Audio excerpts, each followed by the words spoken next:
당신이 빛의 자녀입니다.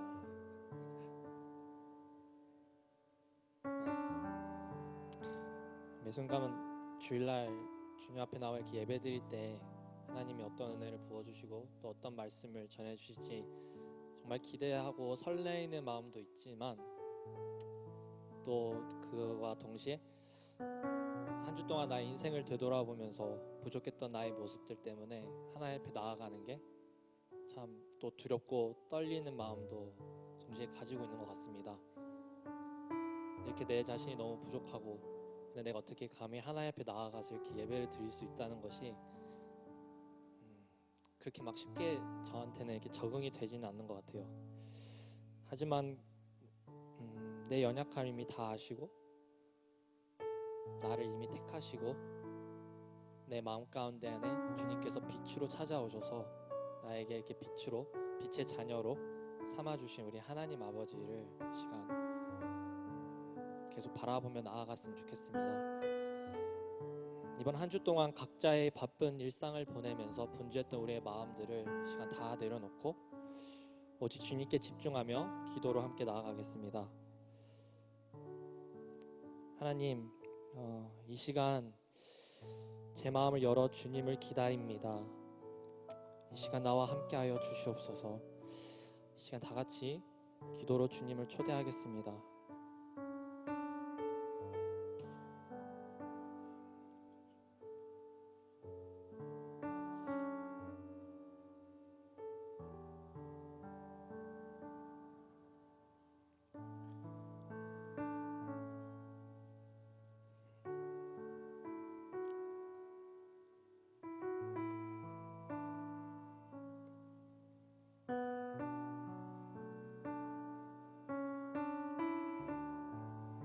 사랑의 주님, 오늘도 주님을 위하여 이 자리에 모였습니다. 주님께 드리는 우리의 예배를 받아 주시옵소서. 예수님의 이름으로 기도드렸습니다. 아멘.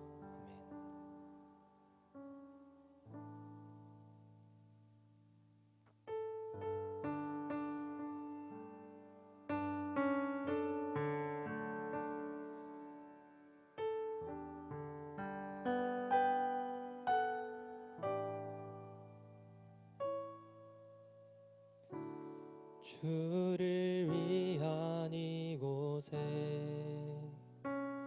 예배하는 자들 중에 그가 찾는 이 없어 주님께서 슬퍼하시네.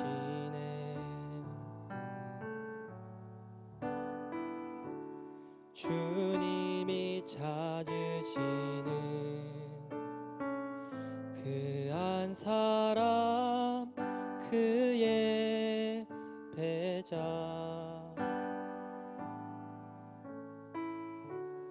내가 그 사람 되길 간절히 주께 예배하네.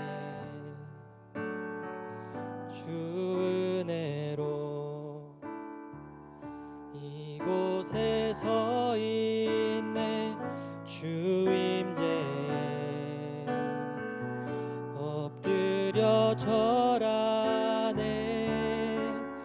그 어느 것도 난 필요 없네. 주님만 경배해. 주 은혜로 이곳에 서 있네. 주 임재에 엎드려 절하네. 그 어느 것도 난 필요 없네. 주님만 경배해. 아멘. 주를 위한 이곳에 예배하는 자들 중에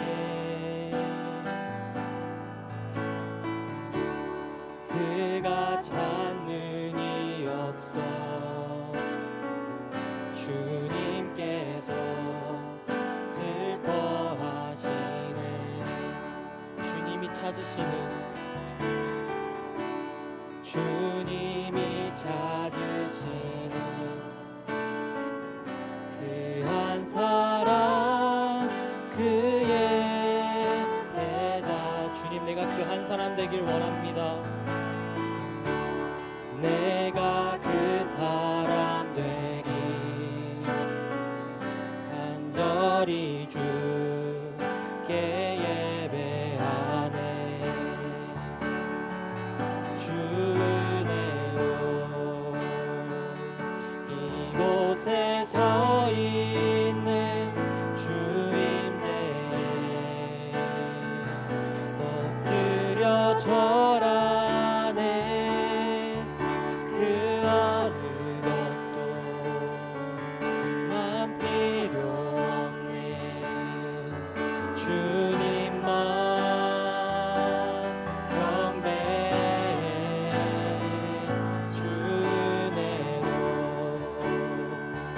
이곳에 서 있네. 주 임재에 엎드려 절하네. 그 어느 것도 난 필요 없네. 주님만 경주네로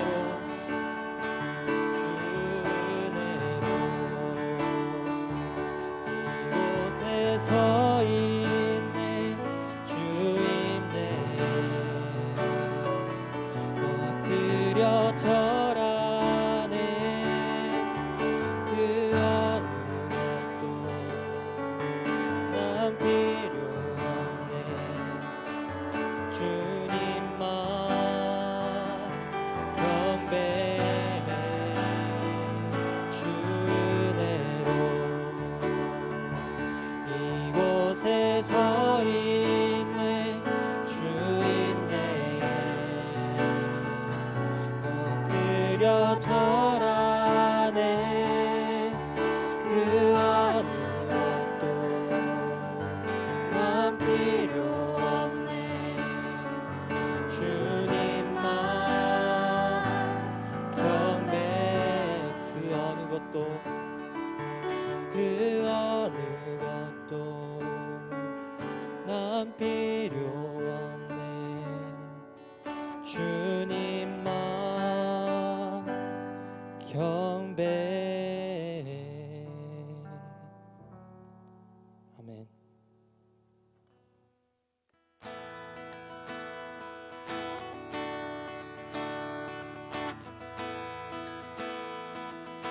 주님 뜻대로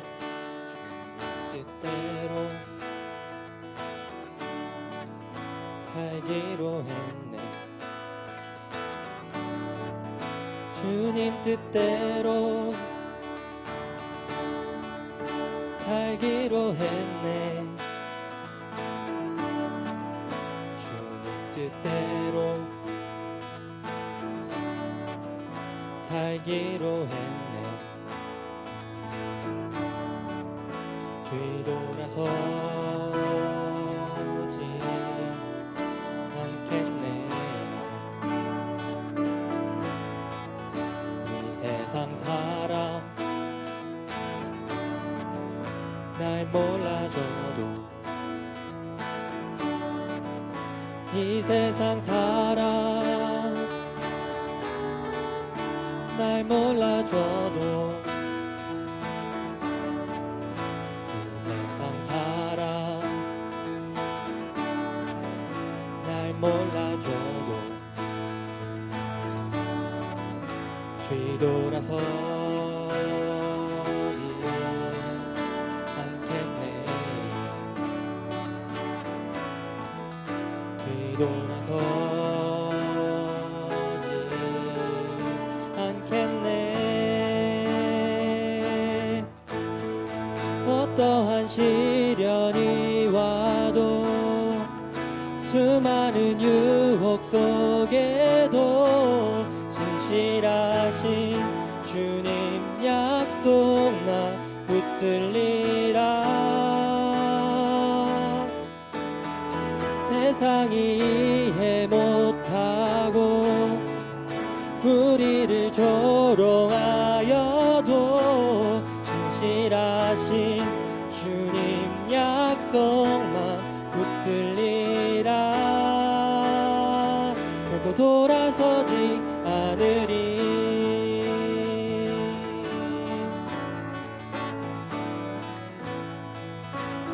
주님 뜻대로 살기로 했네. 주님 뜻대로 살기로 했네. 주님 뜻대로 살기로 했네. 뒤돌아서지 않겠네. 들고 십자가 보내. 십자가 보내. 세상 등지고 십자가 보내. 세상 등지고 십자가 보내. 뒤돌아서지 않겠네.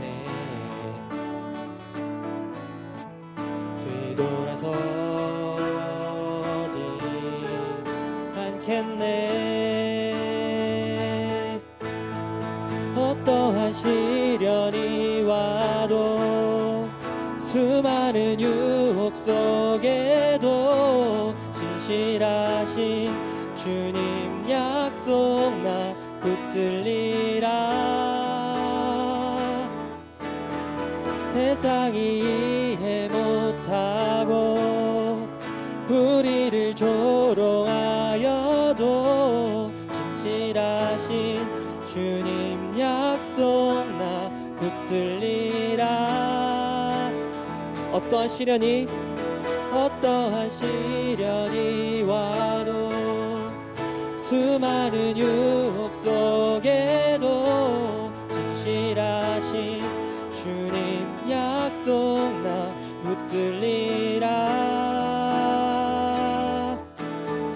세상이 이해 못하고 우리를 조롱하여도 진실하신 주님 약속 나 다시 한 번 더 고백해 보겠습니다. 어떠한 시련이 와도 수많은 유혹 속에도 진실하신 주님 약속 나 붙들리라. 세상이 이해 못하고 우리를 조롱하여도 진실하신 주님 약속 나 붙들리라.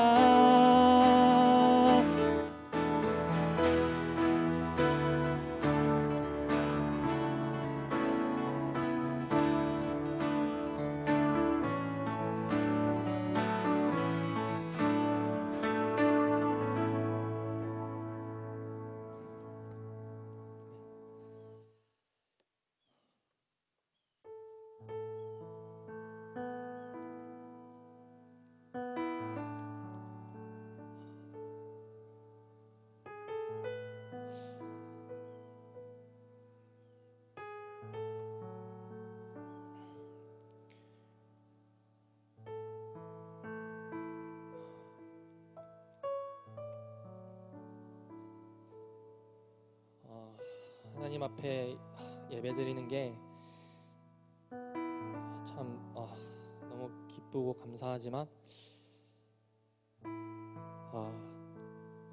동시에 또 너무 떨리네요.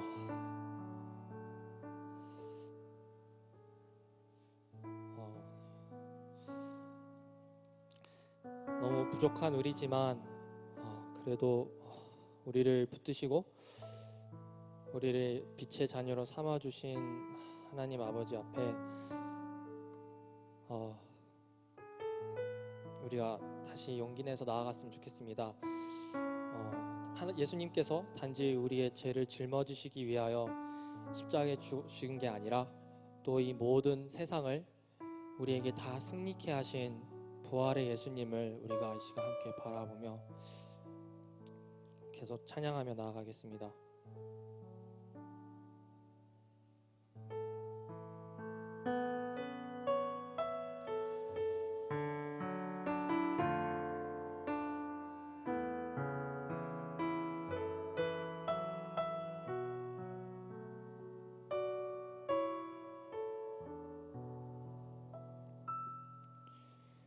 긴 어둠 속에 영광의 빛 잃고 죄와 절망의 탄식 소리만 있네. 주의 사랑은 여전히 날 기다리시며 날 부르시네. 하나님은 나의 꺼지지 않는 등불이시니 주는 나의 빛 구원이시니 내가 누구를 두려워하리. 주가 찾으시는 종이 되어 나는 주만 섬기리. 주는 나의 힘 소망 되시니 작은 자의 어둠 밝히시리. 소망 잃어버린 이 땅 위에 주의 영광 비추리. 주와 함께 긴 어둠 속에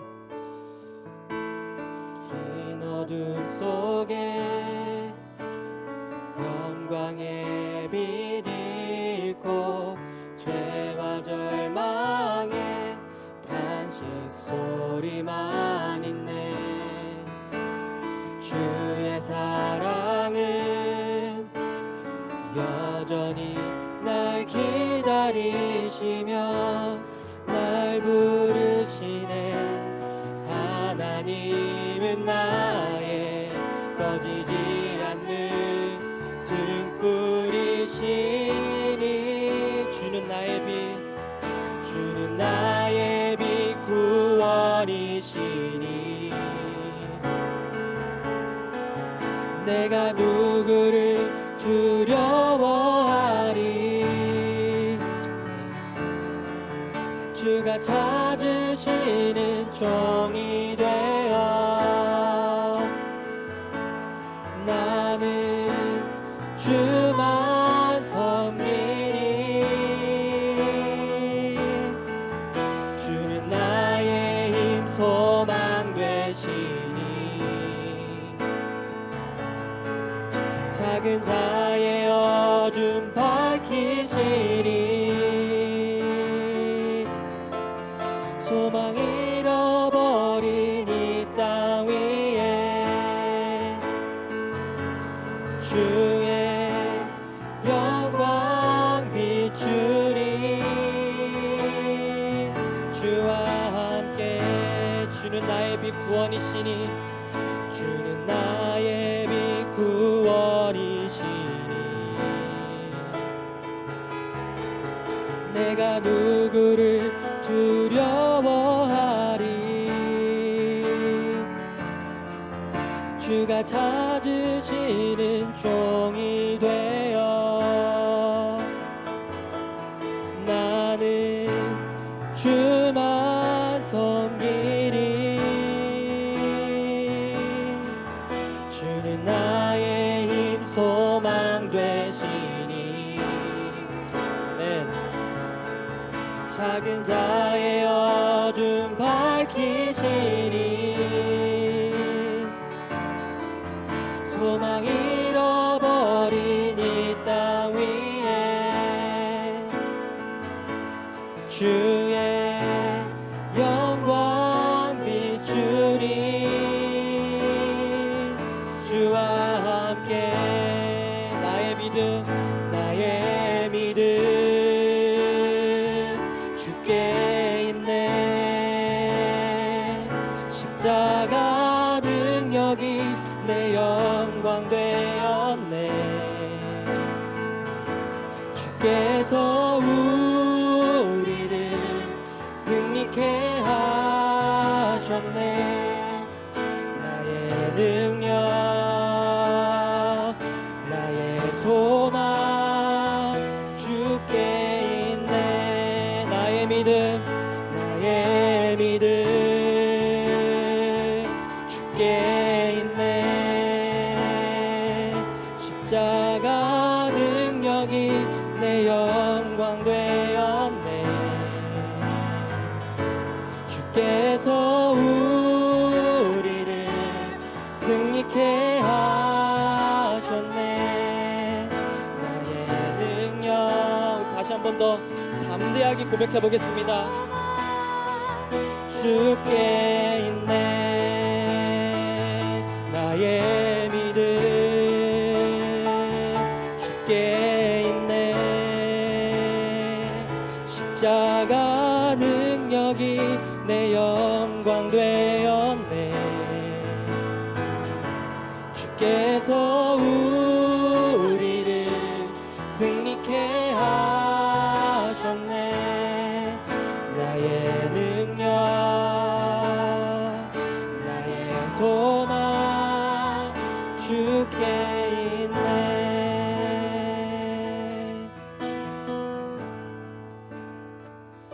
나의 믿음 주께 있네 십자가 능력이 내 영광 되었네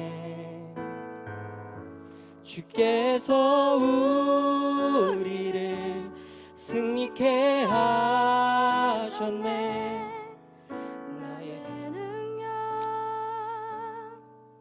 나의 소망 주께 있네 믿으시는 분들은 다시 한 번 더 고백해 보겠습니다 나의 믿음 주께 있네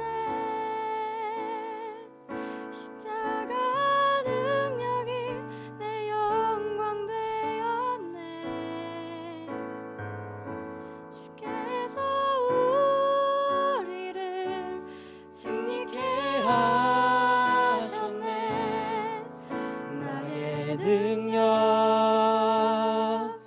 나의 소망 주께 있네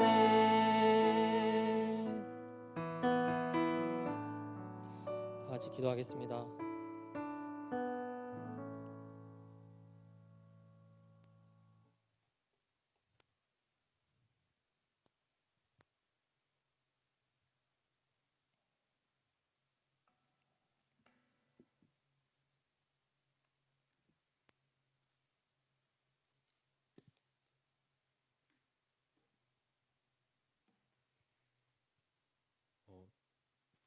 함께 기도하겠습니다. 사랑의 하나님 아버지, 하나님을 사랑하는 청년들이 함께 모여 찬양하고 예배드리게 하시니 감사합니다. 만나기 힘든 상황 중에도 온라인으로 모임을 허락해 주시니 감사합니다. 하나님, 우리 삶 속에서 하나님이 함께 하심이 반드시 필요하다는 것을 고백합니다. 저희는 비록 젊고 활기찬 청년들이지만 세상으로 나가면 쉽사리 보잘것없는 존재가 되어버립니다. 젊은 만큼 어리석게 행동하기도 하고 넘어지기도 하고 죄에 빠져 죽어가기도 합니다. 하지만 하나님께서는 이런 우리를 위해 독생자 예수님을 보내시어 십자가에 죽게 하시고 우리를 죄로부터 구원하셨습니다. 또 성령님을 보내셔서 우리가 어디에 있던 어떤 상황 가운데 있던 영원히 우리와 함께 하시기를 약속하셨습니다. 세상 앞에서 한없이 부족한 우리이지만 하나님과 동행한다면 그 어떤 유혹도 시험도 이겨낼 수 있음을 믿습니다. 오늘 이 예배를 통해서 하나님을 믿고 따라야 하는 우리와 우리를 사랑하시는 하나님 사이 관계를 한층 더 돈독하게 쌓아주세요. 또한 이 시간에 전도사님을 통해 전해주실 말씀이 우리 마음 깊숙이 박히고 뿌리 내릴 수 있도록 우리 마음 문을 열어주세요. 전염병이 여전히 기승을 부리고 있습니다. 더 이상 확산되지 않고 속히 종식되게 하시고 전 세계에 있는 모든 성도들을 보호하여 주시고 또 어려운 상황에 놓인 만큼 하나님께 더 의지하게 해주세요. 감사합니다, 하나님. 우리 청년부 모두가 하나님의 은혜를 더욱더 깊이 누리기를 소망하면서 예수님의 이름으로 기도드렸습니다.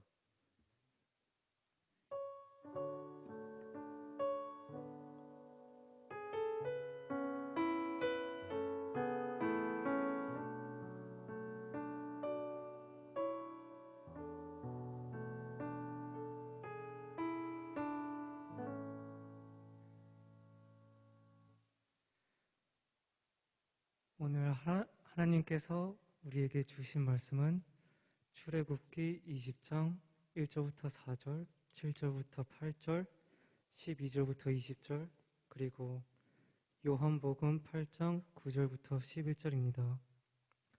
다 같이 하나님의 말씀을 들으시겠습니다. 하나님이 이 모든 말씀으로 말씀하여 이르시되 나는 너를 애굽 땅 종 되었던 집에서 인도하여 낸 내 하나님 여호와니라. 너는 나 외에는 다른 신들을 내게 두지 말라.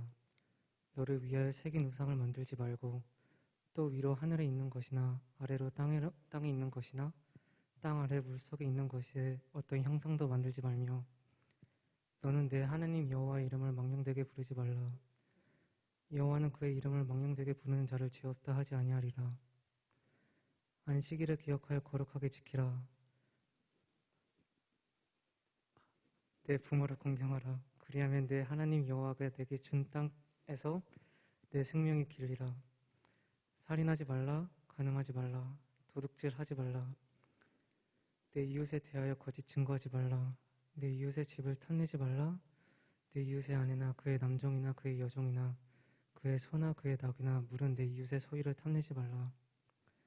뭇 백성이 우레와 번개와 나팔 소리와 산의 연기를 본지라. 그들이 볼 때에 떨며 멀리 서서 모세에게 이르되 당신이 우리에게 말씀하소서. 우리가 들으리이다. 하나님이 우리에게 말씀하지 말게 하소서. 우리가 죽을까 하나이다. 모세가 백성에게 이르되 두려워하지 말라. 하나님이 임하시면 너희를 시험하고 너희를 경외하여 번제하지 않게 하려 하심이니라. 이어서 요한복음 8장 9절부터 11절 말씀 읽겠습니다. 그들이 이 말씀을 듣고 양심의 가책을 느껴 어른으로 시작하여 젊은이까지 하나씩 나가고 오직 예수와 그 가운데 섰는 여자만 남았더라. 예수께서 일어나서 여자 외에 아무도 없는 것을 보시고 이르시되 여자여 너를 고발하던 그들이 어디 있느냐. 너를 정죄한 자가 없느냐. 대답하여 주여 없나이다. 예수께서 이르시되 나도 너를 정죄하지 아니하노니 가서 다시는 죄를 범하지 말라 하시니라. 이것은 살아계신 하나님의 말씀입니다. 아멘.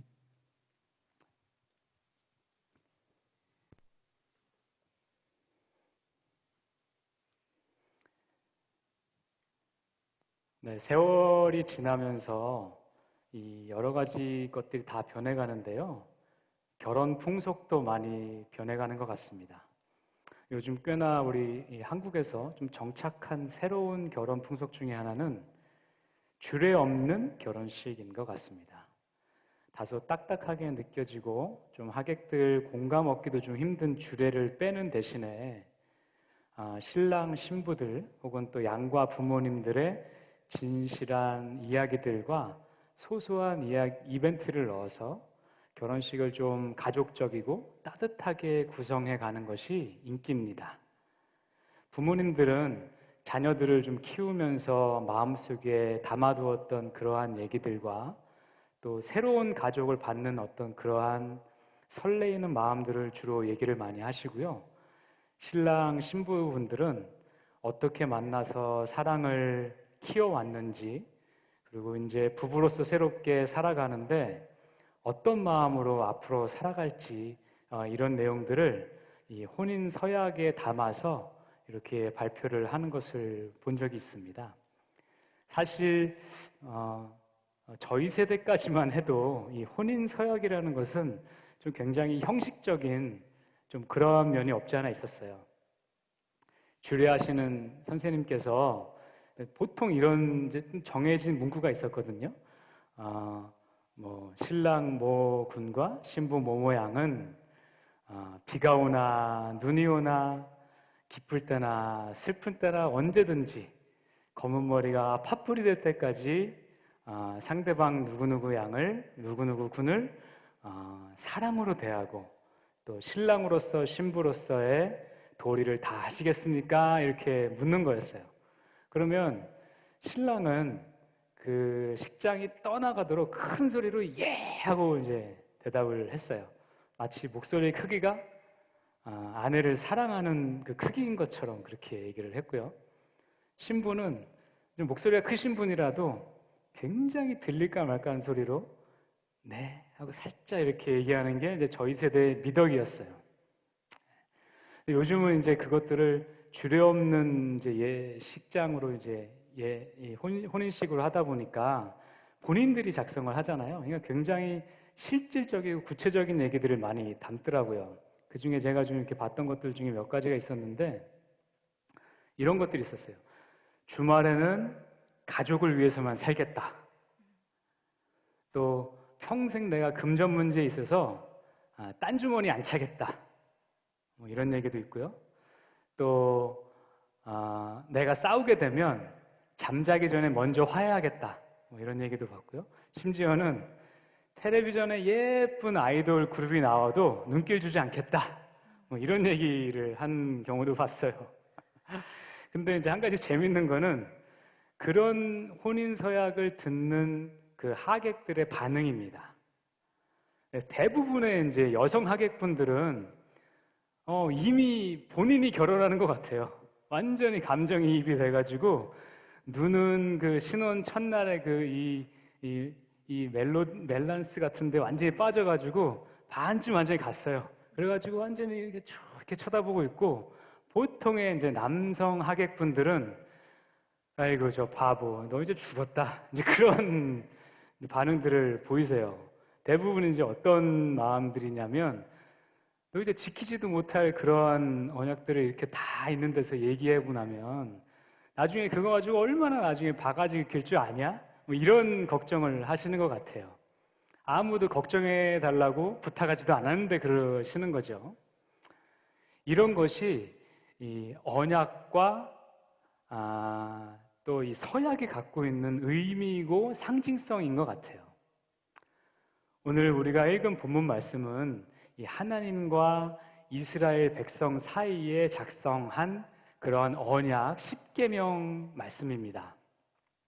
쉽게 생각하면 신랑 되신 하나님과 신부된 이스라엘 사이의 혼인 서약 같은 거죠. 하나님께서는 이스라엘 백성들을 출애굽시키셔서 이곳 시내산까지 인도해 주셨습니다.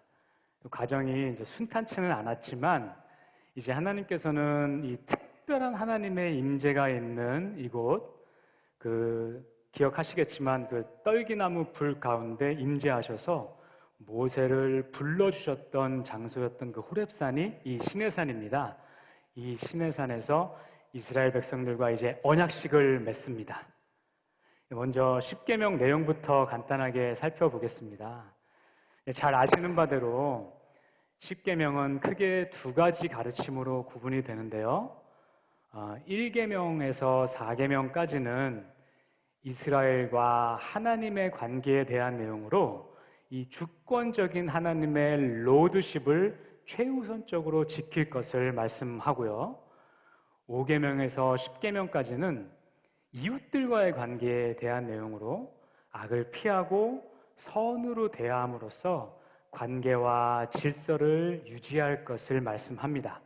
이렇게 구분한 것은 내용들을 보고 후세가 나눈 것이 아니라 모세가 시내산에서 내려올 때에 하나님께서 직접 돌판에 새겨주신 말씀을 가지고 내려오는데요. 두 개의 돌판을 가지고 내려오세요. 그러면 하나님 입장에서도 십계명을 두 부류로 나누셨음을 우리가 알 수 있는 겁니다. 각 계명들을 조금씩 더 살펴보면요. 1계명은 너는 나 외에는 다른 신들을 내게 두지 말라라는 계명인데, 이는 오직 하나님만 예배할 것을 강조하고, 이를 어기게 되면 하나님과의 그 특별한 관계, 이 독점적인 관계가 깨진다는 것을 의미합니다. 2계명은 너를 위해서 새긴 우상을 만들지 말라는 계명입니다. 우리가 지난주, 지지난주에도 계속 본 것처럼 우상은 하나님이 아는 다른 믿음 체계입니다. 그러니까 그런 것을 두지 말라는 말씀이시죠. 3계명은 내 하나님 여호와의 이름을 망령되게 부르지 말라는 것으로 하나님의 이름으로 거짓 맹세하거나 혹은 하나님의 이름이 모욕당하지 않게 하라는 것입니다. 4계명은 안식일을 기억하고 거룩하게 지키라는 말씀인데요. 이는 창조 때부터 하나님이 계속적으로 하신 말씀이죠. 우리에게 휴식과 안식의 시간을 가질 것과 또 우리가 삶의 모든 것들을 좀 내려놓고 하나님만 온전히 생각하고 묵상하는 시간을 가지라는 의미로도 볼 수 있습니다. 5계명은 내 부모를 공경하라라는 건데요. 이것은 이제 전반부의 하나님과의 관계와 후반부의 이웃과의 관계의 중간에 위치하고 있죠. 그것은 마치 부모님께서도 이 하나님과 일반 이웃들의 중간에 위치하고 계심을 상징하는 거고요. 또 여기서 공경하라라는 표현을 했는데, 성경에서 공경하라는 표현은 하나님 외의 사람에 대해서는 이 부모님과 또 주인과 종 사이의 주인에게만 쓴 좀 특별한 단어입니다. 그러니까 이 성경에서 하나님께서도 부모님에 대해서는 좀 특별한 의미를 부여하신 것을 알 수가 있습니다.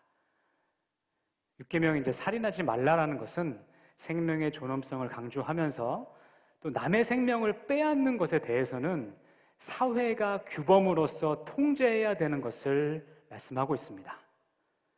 7계명 간음하지 말라라는 것은 이제 마치 1계명이 하나님과의 관계에서 다른 신이 들어오면 그 관계가 깨지는 것처럼 부부의 관계에서도 다른 사람이 들어오면 그 부부 관계가 깨지는 것을 의미합니다. 그렇게 되면 가정이 깨지고요. 더 나아가 사회가 깨지게 되는데 이것을 방지하는 것입니다. 8계명 도둑질하지 말라.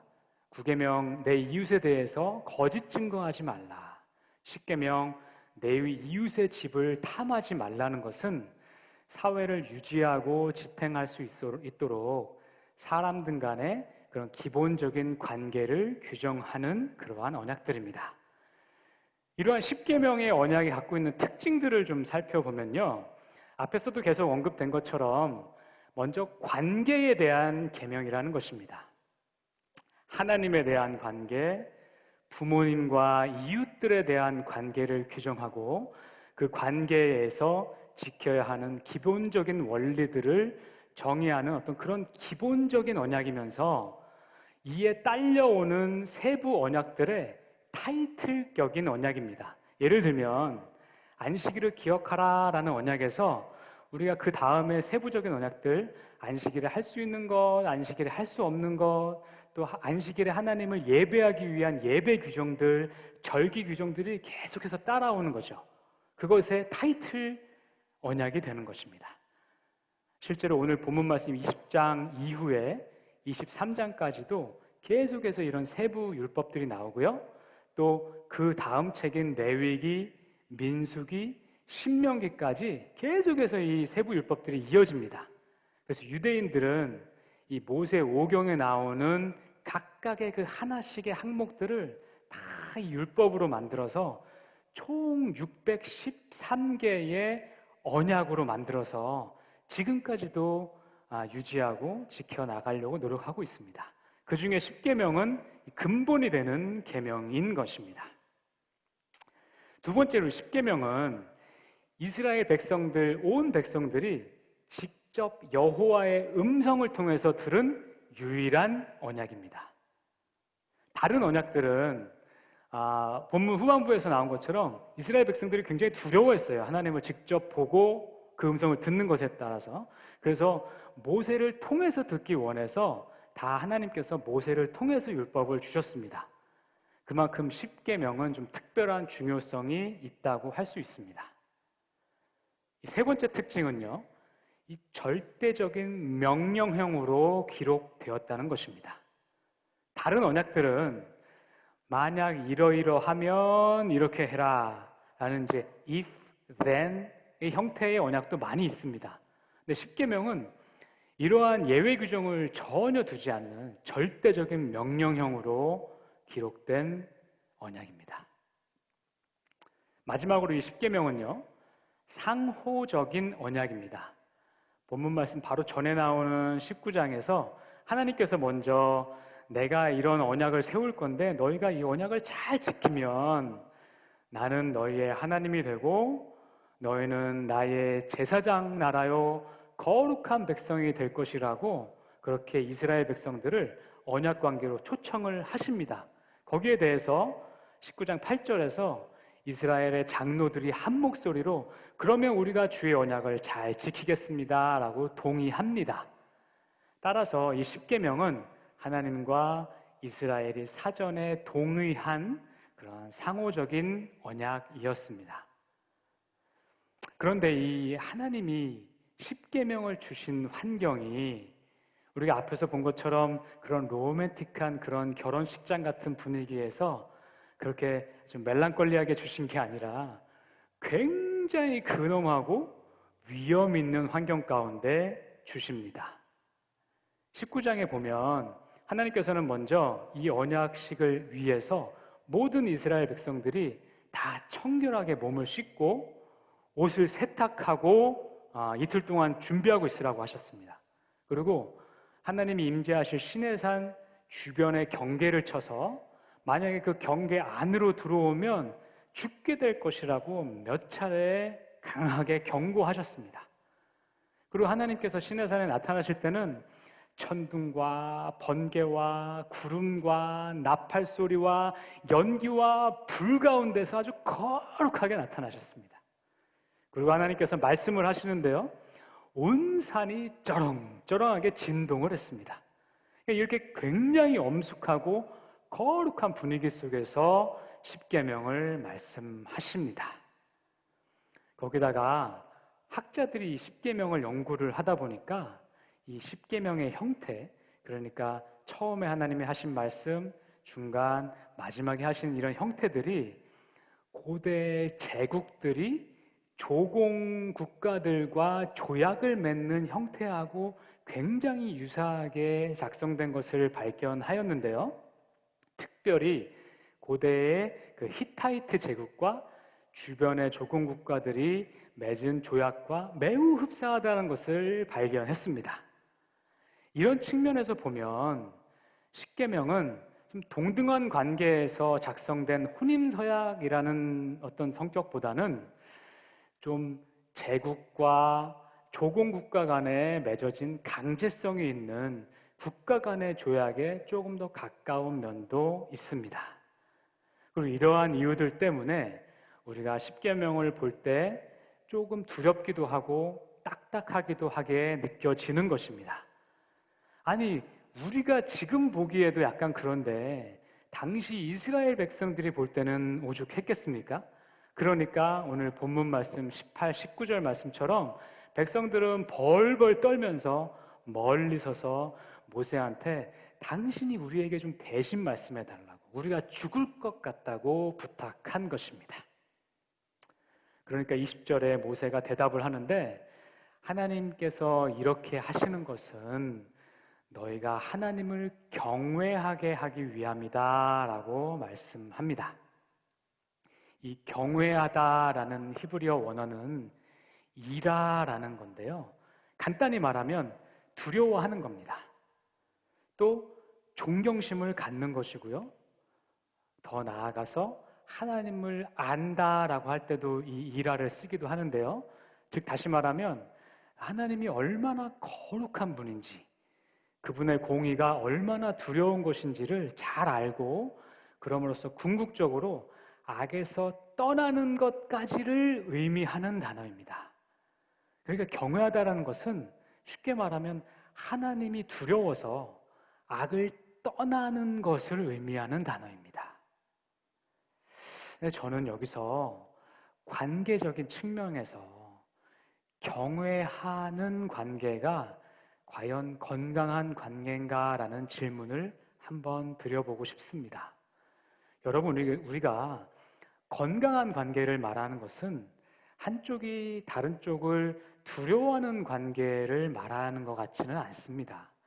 만약에 남편이 혹은 아내가 상대방을 두려워하기만 해서 그 부부관계를 유지한다면 우리는 이런 부부를 건강한 부부라고 얘기하지는 않을 겁니다. 그런 측면에서 하나님께서는 이스라엘과 또 우리 믿는 자녀된 우리들과 건강하고 친밀한 관계를 맺기 원하시는 분이신데, 이러한 경외함을 요구하신다는 것은 이 경외함이 이러한 관계의 최종적인 목적이요 최종적인 모습으로 볼 수는 없다라는 것입니다. 하나님은 하나님의 속마음에는 뭔가 다른 것이 있었을 것입니다. 우리는 그 속마음을 좀 알아가 보도록 하겠습니다. 오늘 우리가 두 번째 읽은 말씀은요, 여러분 잘 아시는 바대로 요한복음 8장에 나온 간음하다가 현장에 잡힌 여인을 보호해 주신 예수님 이야기입니다. 율법학자들과 바리새인들은 예수님을 고소할 구실을 찾다가 간음하다가 잡힌 여인을 예수님께 데리고 옵니다. 그리고 이렇게 물어봅니다. 모세는 이런 여자를 돌로 쳐 죽여야 한다고 했는데 선생님은 뭐라고 하시겠습니까? 굉장히 난해한 질문입니다. 왜냐하면 예수님의 공의와 예수님의 사랑이 겹쳐져 있는 부분에 대해서 하나만 선택하라는 질문이기 때문입니다. 여기에 대해서 예수님께서는 아무 대답 안 하시고 몸을 구부리고 바닥에 뭔가를 쓰십니다. 그러니까 이들은 대답하라고 더 난리가 난 거죠. 그때 예수님께서 일어나셔서 너희 가운데 죄 없는 사람부터 먼저 이 여자에게 돌을 던지라 라고 말하고는 다시 또 몸을 구부리고 계속 땅에 뭔가를 쓰십니다. 결국 양심이 찔린 군중들이 다 돌아가고 예수님과 여인만 남게 됐을 때 예수님께서 그 여인에게 너를 고발하고 정죄하던 자들이 없느냐? 그 여인이 다 떠나가고 없습니다. 그러니까 나도 너를 정죄하지 않겠다라고 말씀합니다. 이 말씀에서 보여주신 하나님의 모습은 우리를 정죄치 않으시고 우리를 그분의 긍휼과 사랑으로 보호하시고 우리에게 다시 한번 기회를 주시는 하나님의 모습입니다. 앞에서 살펴본 십계명을 주시던 그런 근엄하고 두려워서 도저히 쳐다보기도 어려운 그런 하나님의 모습과 간음하다 잡힌 여인을 정죄치 않으시고 보호하시고 다시금 기회를 주시는 하나님의 모습이 너무 다른 것 같으십니까? 구약의 하나님과 신약의 하나님은 완전히 다른 하나님이십니까? 그럴 수 없습니다. 하나님은 한 분이시고 어제나 오늘이나 내일도 변치 않으시는 하나님이심을 우리는 믿고 있습니다. 저는 이 두 다른 모습에서 발견되는 한 가지 동일한 목적을 좀 주목해 보기 원합니다. 출애굽기 20장 20절과 요한복음 8장 11절 말씀을 다시 한번 함께 읽어보겠습니다. 먼저 출애굽기 20장 20절 말씀입니다. 모세가 백성에게 이르되 두려워하지 말라. 하나님이 임하심은 너희를 시험하고 너희로 경외하여 범죄하지 않게 하려 하심이니라. 요한복음 8장 11절 말씀입니다. 대답하되 주여 없나이다. 예수께서 이르시되 나도 너를 정죄하지 아니하노니 가서 다시는 죄를 범하지 말라 하시니라. 여기 공통된 목적이 무엇입니까? 바로 우리로 하여금 죄를 짓지 않게 하시려는 것입니다. 죄는 하나님과의 관계를 깨뜨리고 하나님과 우리 사이에 맺은 언약 관계를 파기하는 관계에 있어서 가장 큰 해방꾼입니다. 첫 인류였던 아담부터 우리 인간은 죄를 지었고 그 때문에 우리를 지으신 창조주 하나님과 우리의 관계는 끊임없이 위협을 받아왔습니다. 죄는 사랑의 하나님을 공의의 하나님이 될 수밖에 없게 만듭니다. 죄가 있는 한 하나님은 그 공의 때문에 우리를 사랑으로만 대하실 수 없으십니다. 죄의 삭은 사망이기 때문입니다. 따라서 하나님과의 관계를 계속해서 건강하게 유지하려면 이 죄의 문제는 반드시 해결해야만 합니다. 하나님은 십계명에서도 간음한 여인에서도 죄를 짓지 않으므로 하나님과의 관계를 지키라고 말씀합니다. 그런데 그 방법 면에서는 현격한 차이가 있습니다. 구약의 하나님은 언약을 주심으로써 우리가 그 언약을 통해서 무엇이 죄인지를 알므로써 또 하나님을 두려워함으로써 무서워함으로써 그 죄에서부터 우리가 스스로 떠나기를 기대하셨습니다. 그런데 하나님의 이러한 기대는 인간들의 그 연약한 죄성으로 인해서 잘 지켜지지가 않았습니다. 그러니까 하나님은 수많은 선지자들을 계속해서 보내셔서 우리로 하여금 죄로부터 돌아올 것을 계속 말씀하신 겁니다. 그럼에도 불구하고 이스라엘이 이를 거부하고 계속해서 죄 가운데로 깊이 빠지게 되니까 하나님께서는 이스라엘이 나와 맺은 언약을 깨었다라고 한탄하시면서 그들을 징계하시고 다시금 그들과 새 언약을 맺으시겠다고 하셨습니다.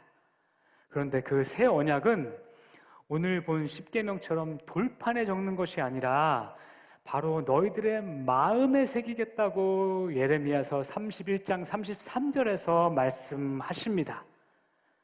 그리고 우리의 그 마음에 새기신 새 언약은 바로 우리 마음속에 새겨져 있는 예수 그리스도이십니다. 온전히 죄가 없으신 그분께서 우리의 죄값인 사망을 대신 짊어지심으로 우리가 죄와 사망의 권세에서 해방된 것입니다.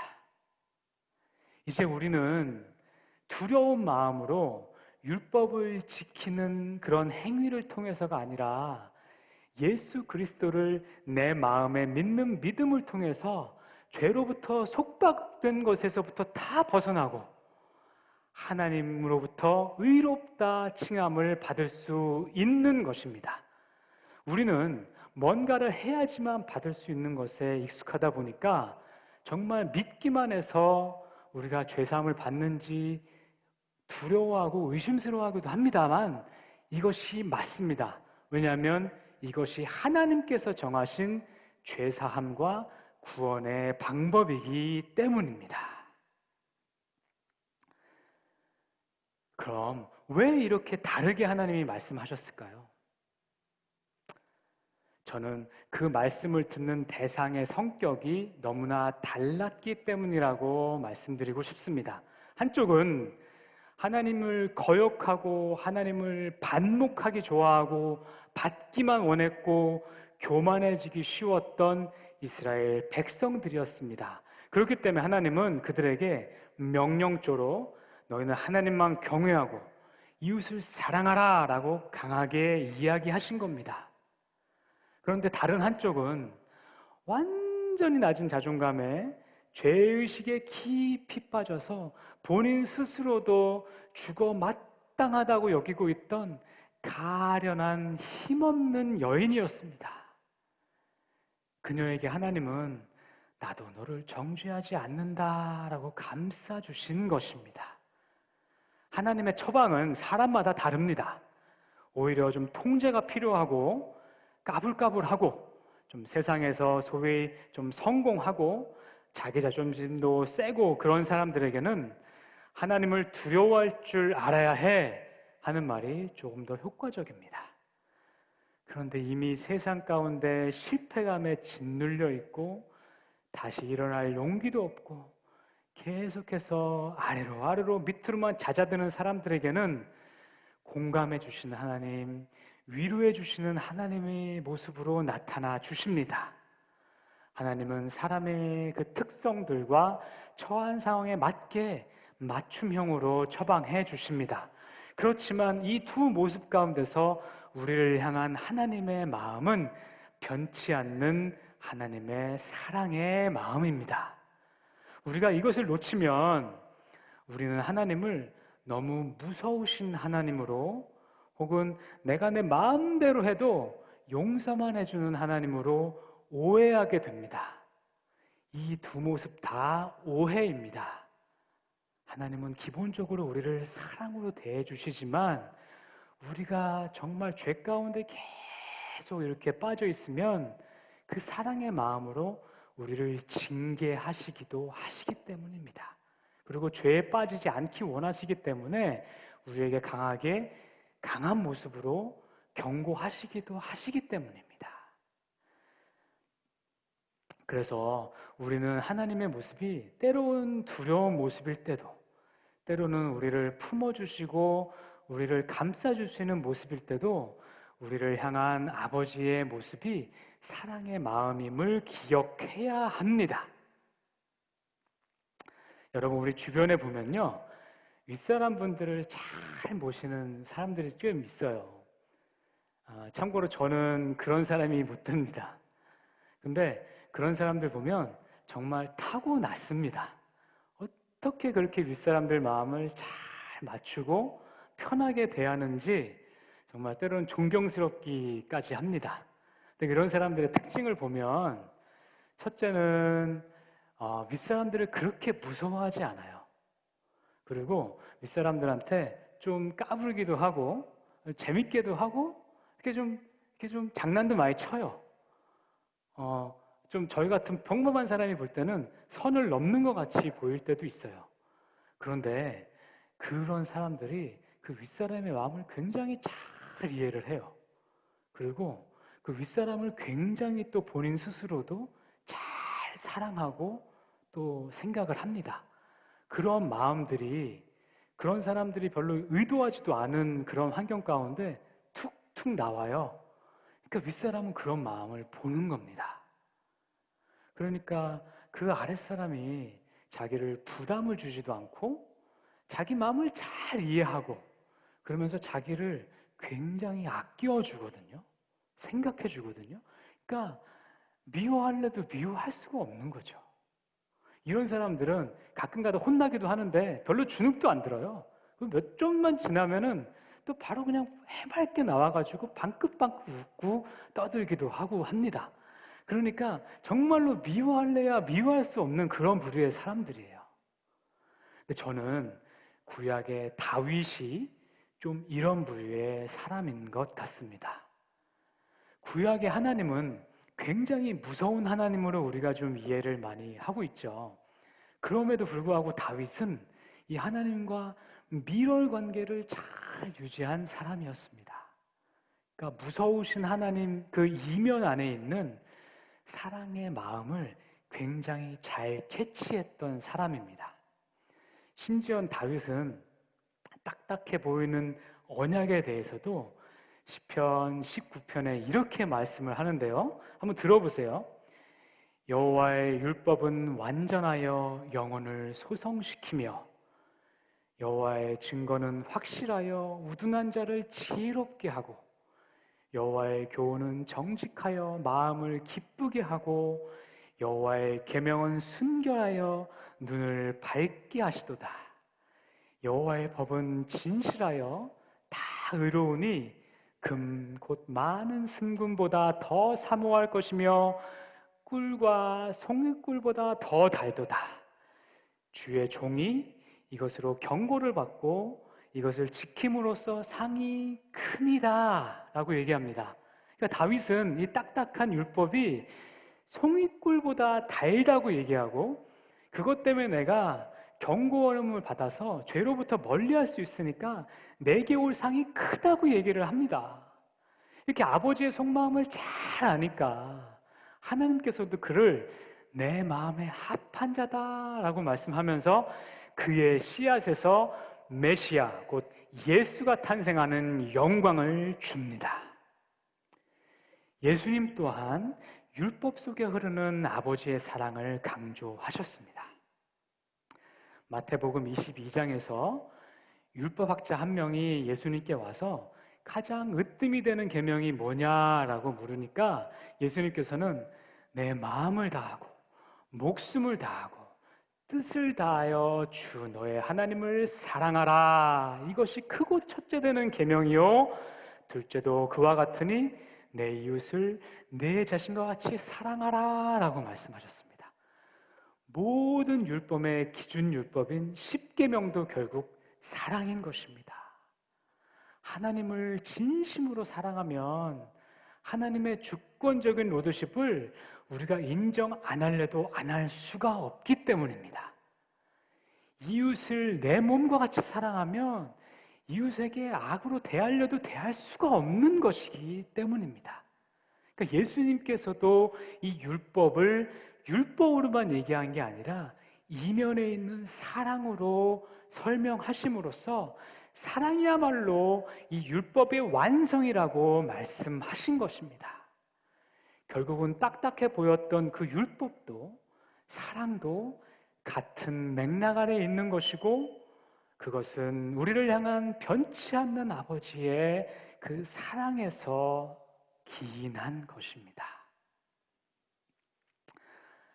사랑하는 형제 자매 여러분, 저는 먼저 우리가 아버지의 이 사랑의 마음을 무엇보다 먼저 깊이 깨닫고 누리게 되기를 원합니다.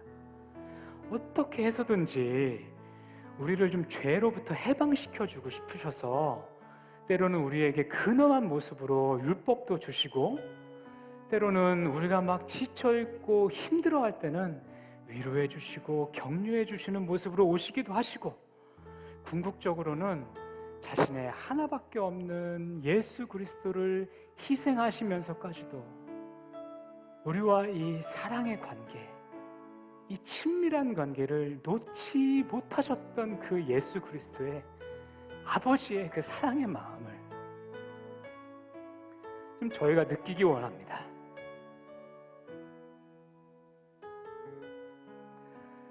그러면서 그분은요, 우리에게 다른 것 아무것도 원하지 않으세요. 그냥 우리 마음이 아버지 그 마음을 깨닫기만 원하고, 그것 안에서 기뻐하고, 그것 안에 누리고, 우리 마음에 그냥 아버지로 향하기를 원하시는 그런 아버지 마음이에요. 우리가 좀 살면서 매일매일 삶 가운데 좀 이것을 좀 깨달으면 어떨까요? 멀리 있는 사랑이 아니라 내 안에 지금 바로 안에 있는 내 마음밭에 새겨진 예수 그리스도의 사랑입니다. 때로는 아버지가 좀 두려워 보이십니까? 오늘 찬양 인도하시면서도 그런 얘기 했죠. 아버지가 두렵습니다. 그런데 우리 다윗처럼 그 안에 있는 정말 그 숨겨져 있는 아버지의 사랑의 마음을 우리가 좀 같이 봅시다. 그리고 그 아버지의 마음을 충분히 누립시다. 그리고 그 받은 마음을 자기만 누리지 말고 주변에 있는 우리 형제 자매들, 또 아버지 마음 아직 모르는 사람들에게 같이 좀 나눕시다. 이렇게 사는 게 아버지의 사랑을 느낀 사람들이 살아가는 방법일 겁니다. 기도하겠습니다. 하나님, 율법도 십자가도 우리를 향한 아버지의 깊은 사랑임을 알게 해주셔서 감사합니다.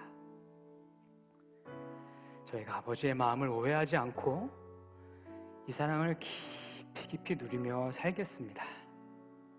예수 그리스도 이름으로 기도합니다. 아멘.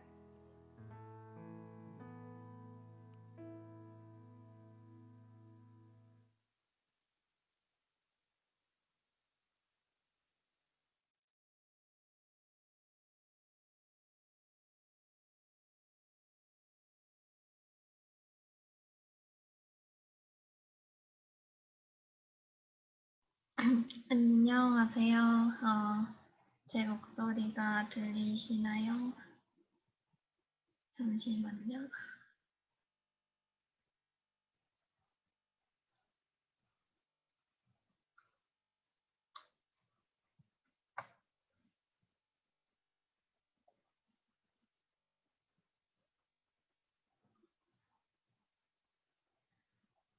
네, 오늘 AKPC 청년부 온라인 예배에 오신 모든 분들을 주님의 이름으로 환영합니다. 예배는 저희가 매주 일요일 오후 1시에 진행하고 있고요. 이제 링크는 페이스북이나 인스타그램 또는 저희 청년부 페이지를 통해서 아실 수 있습니다. 그래서 저번 주에 웨이팅룸이 생겨서 패스워드를 다시 만들었는데요. 1부터 6까지 하나씩 누르시면 됩니다. 그리고 녹화본은 저희 청년부 주일 예배 메뉴에 업로드가 되니까 필요하신 분들은 참고하셔서 사용하시면 됩니다.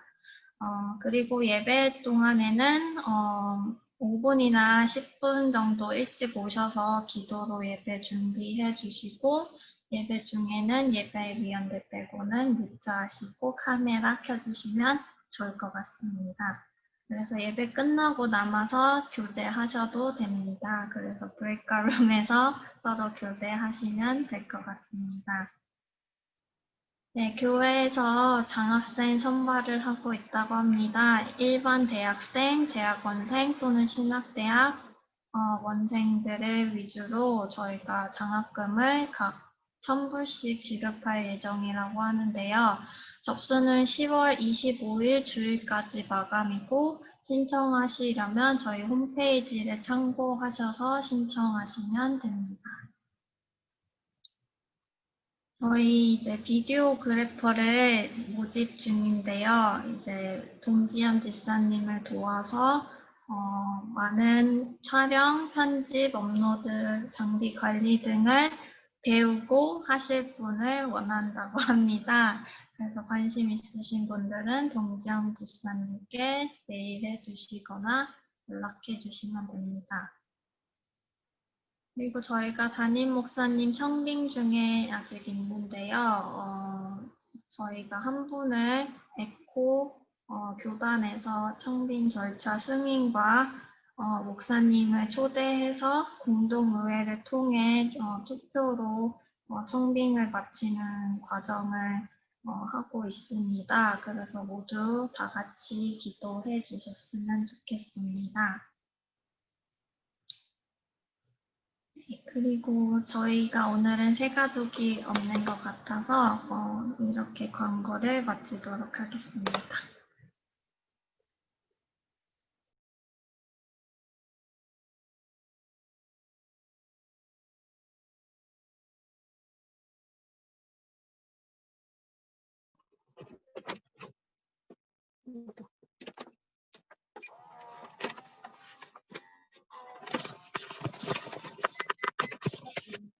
실제 삶의 차이에서 오는 그런 무게감에 눌리지 마시고 작은 것 하나씩이라도 하나님이 원하시는 방향으로 바라보고 또 결심하고 용기 있게 추진해 보는 그런 한 주 되시기를 주님의 이름으로 권면드립니다.